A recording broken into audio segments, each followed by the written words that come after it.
L'iPhone 17R fait beaucoup parler de lui.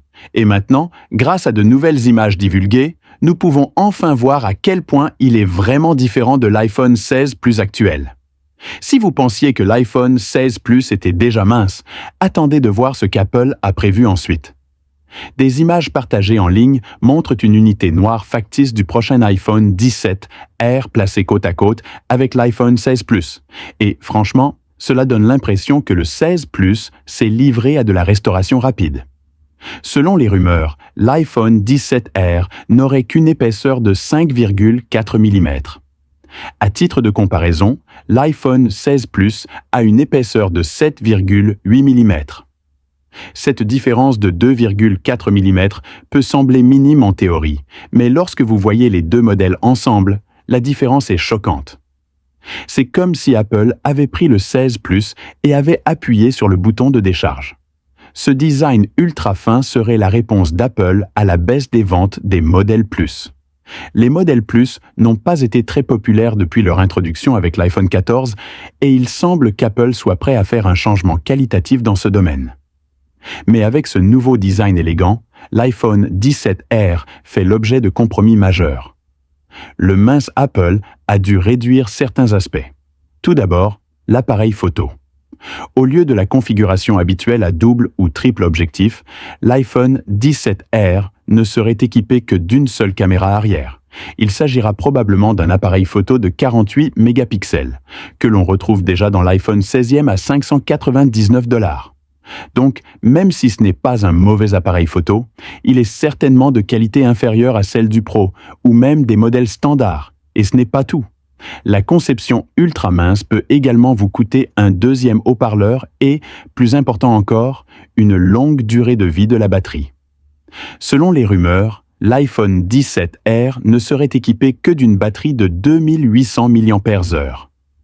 Pour mettre cela en perspective, même le Galaxy S25 Edge, qui est également fin à 5,8 mm, est livré avec une batterie de 3900 mAh, qui était déjà considérée comme petite. Donc, si vous envisagez le 17R, gardez à l'esprit que l'autonomie de la batterie n'est peut-être pas son point fort. Il s'agit peut-être de l'iPhone le plus fin à ce jour, mais il devra peut-être également rester à proximité d'un chargeur tout au long de la journée. Pour être juste, ce ne sont pas que de mauvaises nouvelles. L'iPhone 17R devrait toujours être doté d'un superbe écran OLED de 6,7 pouces. Et pour la première fois, Apple pourrait enfin lancer une campagne promotionnelle pour un modèle non pro. Cela signifie que vous pouvez obtenir un taux de rafraîchissement de 120 Hz, ce qui rend le défilement plus fluide et le jeu plus réactif. C'est une fonctionnalité demandée depuis des années, et il semble qu'Apple soit enfin en train d'y répondre. Ainsi, même si vous renoncez à certaines fonctionnalités du matériel, vous bénéficierez toujours d'une expérience d'écran haut de gamme, ce qui pourrait suffire à de nombreux utilisateurs. Il y a aussi la question du prix. Actuellement, les rumeurs indiquent que l'iPhone 17R sera proposé à partir d'environ $899, ce qui correspond exactement au prix actuel de l'iPhone 16 Plus. Mais ne soyez pas surpris si Apple décide d'augmenter un peu le prix. Après tout, il s'agit d'un tout nouveau modèle avec un design de pointe. Et s'il y a une chose qu'Apple fait bien, c'est de proposer des téléphones haut de gamme sur le marché. Samsung a franchi une étape similaire avec le Galaxy S25 Edge. Ce téléphone ne mesure que 5,8 mm d'épaisseur, mais son prix est $100 plus élevé que celui du S25 Plus, malgré moins de fonctionnalités et une batterie plus petite.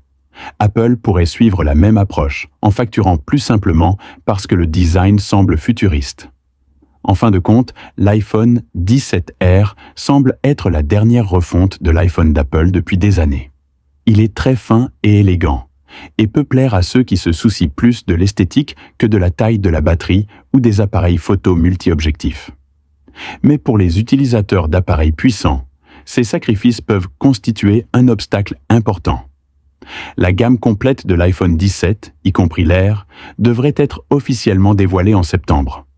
D'ici là, nous verrons probablement davantage de fuites, de rumeurs et de comparaisons. Mais une chose est déjà claire. Apple repousse à nouveau les limites du design, même si cela signifie renoncer à certaines fonctionnalités pratiques. Alors, Achèteriez-vous l'iPhone 17R ultra fin si cela signifiait renoncer à l'autonomie de la batterie et à un appareil photo supplémentaire? Ou allez-vous vous en tenir à un téléphone plus grand et plus performant? Partagez votre opinion dans les commentaires. TAS. Si vous aimez cette mise à jour, n'oubliez pas d'aimer, de vous abonner et d'activer la cloche pour recevoir les dernières actualités Apple. Merci d'avoir regardé. C'est Android Plus, au revoir.